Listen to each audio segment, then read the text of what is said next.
Fala, meus jovens, começar o vídeo, eu queria falar sobre a Gearbest novamente. Vocês deram uma ótima recepção a eles, falaram assim, agora fala sobre a mega promoção que acontecerá no dia 11/11. O site terá itens com 90% de desconto, ainda vai disponibilizar cupons. Primeiro o link da descrição, acessem lá.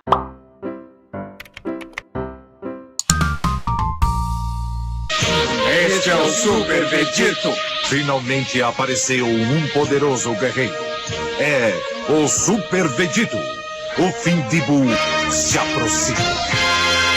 Fala galera, Cris falando e vamos começar. E no vídeo de hoje, análise Dragon Ball episódio 65. Que episódio foi esse? Foi épico demais. Mas do que falar da prévia, foi mais lendário que o episódio, cá entre nós, né? Mas sem delongas, já vamos partir para os pontos fortes. Já no começo do episódio é possível ver Zamasu mostrando todo o seu poder e beleza. E com um dos seus golpes ele quase mata a Bulma, rapaziada. Mas o Vegeta faz a parede e salva geral. Zamasu solta um poder muito OP e lindo ao mesmo tempo, chamado Lâminas do Julgamento. Os Kaioshins falam que o poder do Zamasu vai além da imaginação e nunca viram algo desse tipo. Um poder sem limites e um corpo imortal. A Mai dá sementes para o Trunks, só para lembrar agora só restam 2 sementes. E o Zamasu mostra o grande poder divino e libera um poder magnífico chamado Susanoo. Brincadeira, não me leve a sério, é apenas uma brincadeira, mas com apenas um ataque desse poder magnífico chamado Trovão, ele destrói, ele acaba com Vegeta e Goku. Mas os dois se recuperam e acabam com esse poder magnífico. E o Trunks lutou contra o Zamasu. Tivemos o grandioso poder, a Fúria Divina, versus Garlic Road, Vegeta e Trunks. E adivinha quem ganhou nessa história?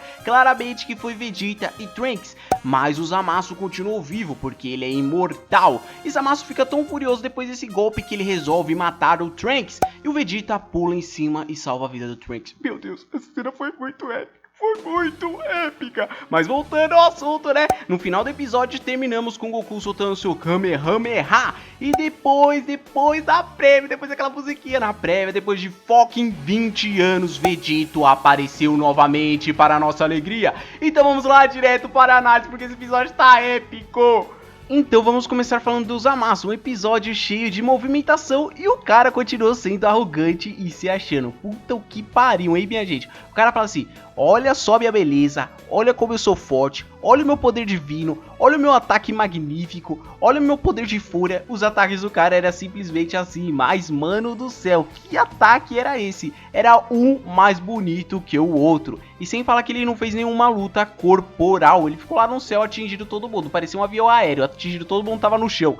O negócio foi simplesmente demais. E um dos ataques que eu mais gostei foi aquelas lâminas do julgamento. O negócio foi muito OP. Ele ficava ali com a mãozinha no alto, apareceu várias bolinhas vermelhas e todo mundo atingindo.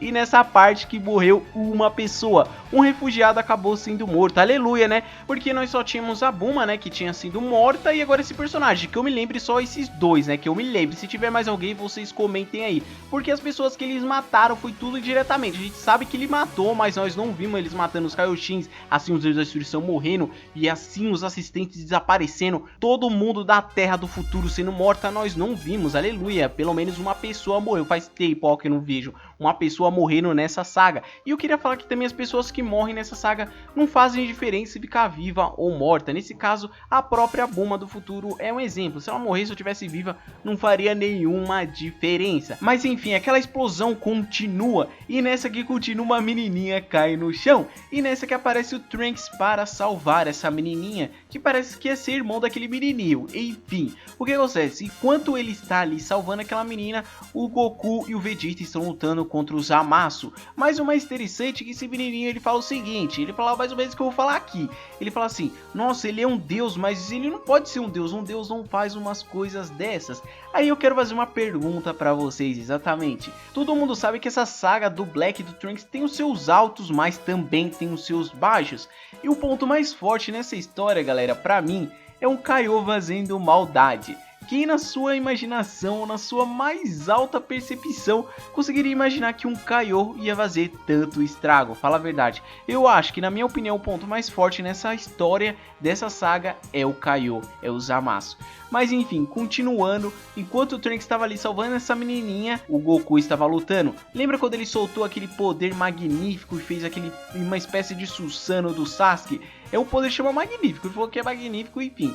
E nessa o Goku e o Vegeta destrói, sim, com apenas um golpe. Os dois vão em direção e acaba destruindo esse poder magnífico. E nessa que destrói, eles dão um soco no Zamasu. E o Zamasu apenas defende com uma mão. Pareceu, sabe que ele apareceu nessa cena? Ui, só que nessa ele faz tremer. Eu acho que nessa hora ele quebrou o braço do Goku e do Vegeta.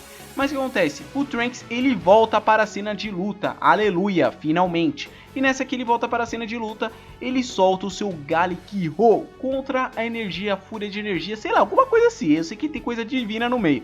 E foi um ataque um contra outro, pau a pau. Aí aparece o Vegeta na cena e solta o Galick-Ho também para ajudar. E nessa, adivinha quem ganha? Claramente, que eu já falei nos pontos fortes, o Vegeta e o Trunks acaba ganhando do Zamasu. Aí o Vegeta olha e fala assim, caramba, conseguimos. E olha a cara do Trunks, mano, quando eu vi essa cara eu dei muita risada. Aí ele fala assim, sim, nós conseguimos. Só que nessa aparece o Zamasu puto da vida. Sim, ele estava muito puto porque ele perdeu. Então, galera, mostra que realmente essa fusão não é tão poderosa. Porque o Galick-Ho do Vegeta e do Trunks acabaram com essa fusão. Se ele não fosse imortal, ele teria morrido. Então, galera, acabou aquela dúvida que todo mundo sabe, né? Quando uma fusão une, fica 50 por 50. E o Black não era imortal, já o Zamasu era mortal. Mesmo assim, a fusão continuou sendo imortal. Então acabou toda a dúvida, aquela que todo mundo tinha. Aí depois disso, o que acontece? Ele pega e dá um ataque pra matar o Trunks. Ele ficou tão puto da vida porque ele perdeu.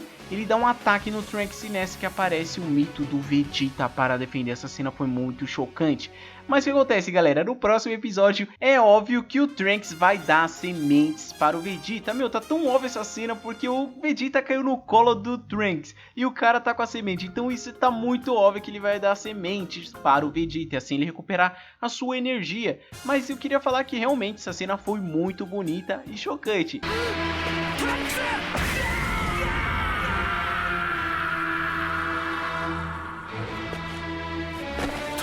E fora aquela parte lá que o Vegeta defendeu todo mundo, ele fez aquela parede, o Goku começa a encher o saco dele. Aí o Vegeta fala assim, pô, para de me encher, para, também não precisa ficar me bajulando, né, cara, para com isso. Então nesse episódio relembrou muito aquele Vegeta de Dragon Ball Z, meu, que só deixa o seu orgulho na hora H. Que saudade eu tava desse Vegeta, meu, eu tava com muita saudade desse Vegeta. Mas mudando de assunto, o Goku ele não apareceu muito nesse episódio, pode prestar atenção, ele caiu ali no chão, ele ficou em pé, olhando, esse episódio foi o cara que ficou mais olhando. Todo mundo brilhou, mas vamos falar a verdade, o Goku foi o menos cara que brilhou. E o cara ali do nada ele sobe e solta o seu Kamehameha e fica pau a pau com a fusão do Zamasu. Aí tipo fala assim, caramba, como esse cara usou energia? Aí eu paro e penso e falo assim, esse é o poder. Sabe que poder é esse? Poder do protagonismo. É simplesmente isso, galera. Mas antes disso tudo, o que acontece? Os Kaioshin estavam pagando um pau pra fusão de Black e Zamasu. Tava falando assim, nossa, ele tem um poder sem limites, é um cara imortal, sei lá o que. Aí eu fiquei pensando assim, não acredito. Meu Deus do céu, não acredito que não vai ter Vegeta mesmo. Não acredito que os caras vão conseguir derrotar ele nessa forma. Porque quando eu vi o Galick-Ho do Trunks e do Vegeta conseguiram derrotar essa fusão, eu falei assim, já era, não vai precisar de fusão. Pra que vai precisar de fusão? Aí na hora que começou a falar isso, eu falei assim, os caras não jogaram um brinco? Já era, acabou. Minhas esperanças foi completamente por água abaixo. Até que chega o preview. Sem maldade nenhuma, o preview foi mais épico que esse episódio. Nossa, foi muito épico. Depois de 20 fucking anos, o Vegeta aparece, minha gente. O Vegeta apareceu. Quando eu vi, eu falei assim, não acredito, meu Deus. Mano, eu fiquei tão feliz que eu falei assim, não acredito. Eu tenho que fazer essa análise, Eu falei assim, não, mas isso aconteceu no preview, cara. Isso aconteceu, não tem nada a ver com a análise. Mas eu fiquei tão feliz, galera, vocês não tem noção. O Vegeta marcou a infância de muitos. Depois de 20 anos, o cara aparece. É simplesmente épico. E sem falar que esse episódio, falando de episódio, né? Porque o preview também contou muito. Os caras capricharam pra caramba nos traços e sem falar na trilha sonora. Mas tem dois pontinhos aí. O que acontece? Todo mundo lembra daquela explosão, né? Todo mundo lembra daquela explosão. Apareceu a casa de quem? Do Mestre Kami. Sim, apareceu a casa do Mestre Kami. Será que esse cara tá morto ou ainda está vivo? Porque se ele estiver vivo, galera, ele pode simplesmente fazer aquele amuleto, aquele selamento novamente e assim selar o Zamasu. Mas em termos de um porém, E aí, o que aconteceu? Onde foi o Zeno-sama que estava na nota oficial? Porque é o seguinte, galera, se o Zeno-sama tem que aparecer, ele vai aparecer. Será que vai ser indiretamente? Será que existe vários Zeno-sama e tipo, ele morreu e vai falar que nem falou assim, ah, matei todos os deuses, ele fala assim, eu matei o Zeno-sama. O que será que vai acontecer? Porque o Zeno-sama vai ter que entrar na história querendo ou não querendo. Será que vai aparecer o Mestre Kami do futuro selando geral? Ou será que Zeno-sama vai aparecer e vai destruir tudo? E também apareceu o Android número 8 na era de Dragon Ball. Foi épico, ó, também apareceu. Foi uma cena assim rapidinha, mas ele também apareceu. E vamos ver no que o Vegeta é capaz. Mano, eu tenho certeza que vai dar uma surra. Eu tenho certeza que o Vegeta é mais poderoso que essa fusão. Até aquele momento, eu não sei quando ele se mutilar lá, ficar todo fora de si, metade roxo, metade verde, se ele vai aumentar mais suas forças, mas até aquele momento, mano, se o Vegeta e o Trunks, mano, quase matou ele com o Garlic Rosso, não matou porque o cara é imortal, então significa que o Vegeta vai dar uma surra. Então, galera, essa foi a análise. Se vocês gostaram, não esqueça de deixar o seu like, que é muito importante, e se você é novo, não esqueça de se inscrever, e vamos esperar ansiosamente o episódio 66, porque o negócio vai estar muito épico. Valeu por você ter assistido até aqui, tamo junto, até o próximo vídeo.